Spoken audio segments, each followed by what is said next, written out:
Gladys fudge. Mom, when does that? So, it's going to gradually change colour. Oh, don't worry, it'll be soon. It's going to get lighter and lighter and lighter, paler in colour. It's also going to lose some of its shine. You see, it's still really glossy. It still looks quite liquid, quite sticky. As the sugar stops being liquid and goes solid and starts to crystallise, then it starts to look a little more matte. I just want some nice pale streaks appearing as well. A little bit, blah, blah, blah, blah. Let's try that again, shall we? I've got to be a little bit careful.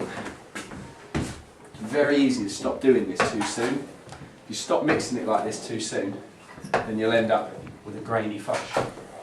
However, if you do this for too long, which is even worse, your fudge will just set in a big puddle in the middle of the table. And that's rubbish.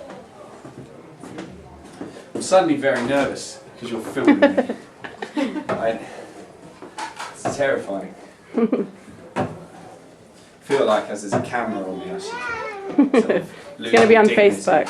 Yeah, maybe I should start singing and dancing. Because I can whip my shirt off if you like.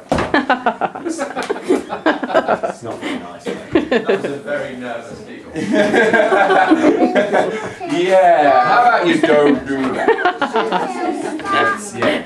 Anyway, so like I say, this is the original fudge recipe. This is the one all your other fudges are based on.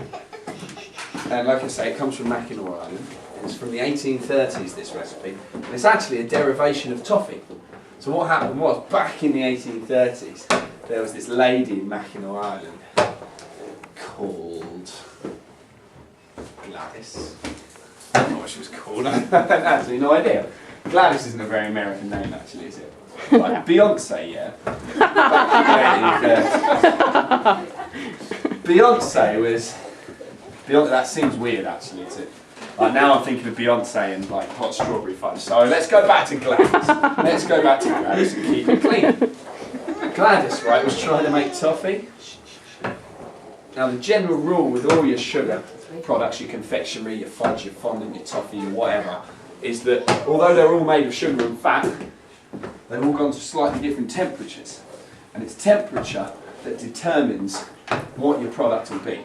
So the general rule is the higher you go in temperature, the harder your sweet's going to be. So if you want to make toffee, which is hard and chewy, then you've got to cook your sugar for ages.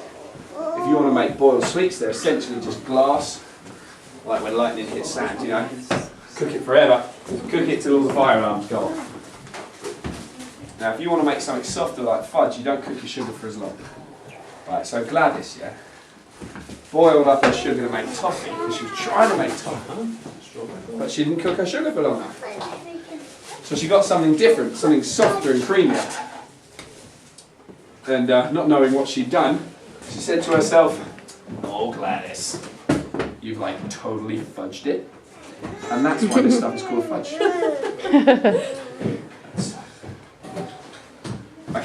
I can only do one accent, one American accent, and that's the kind of like OC Californian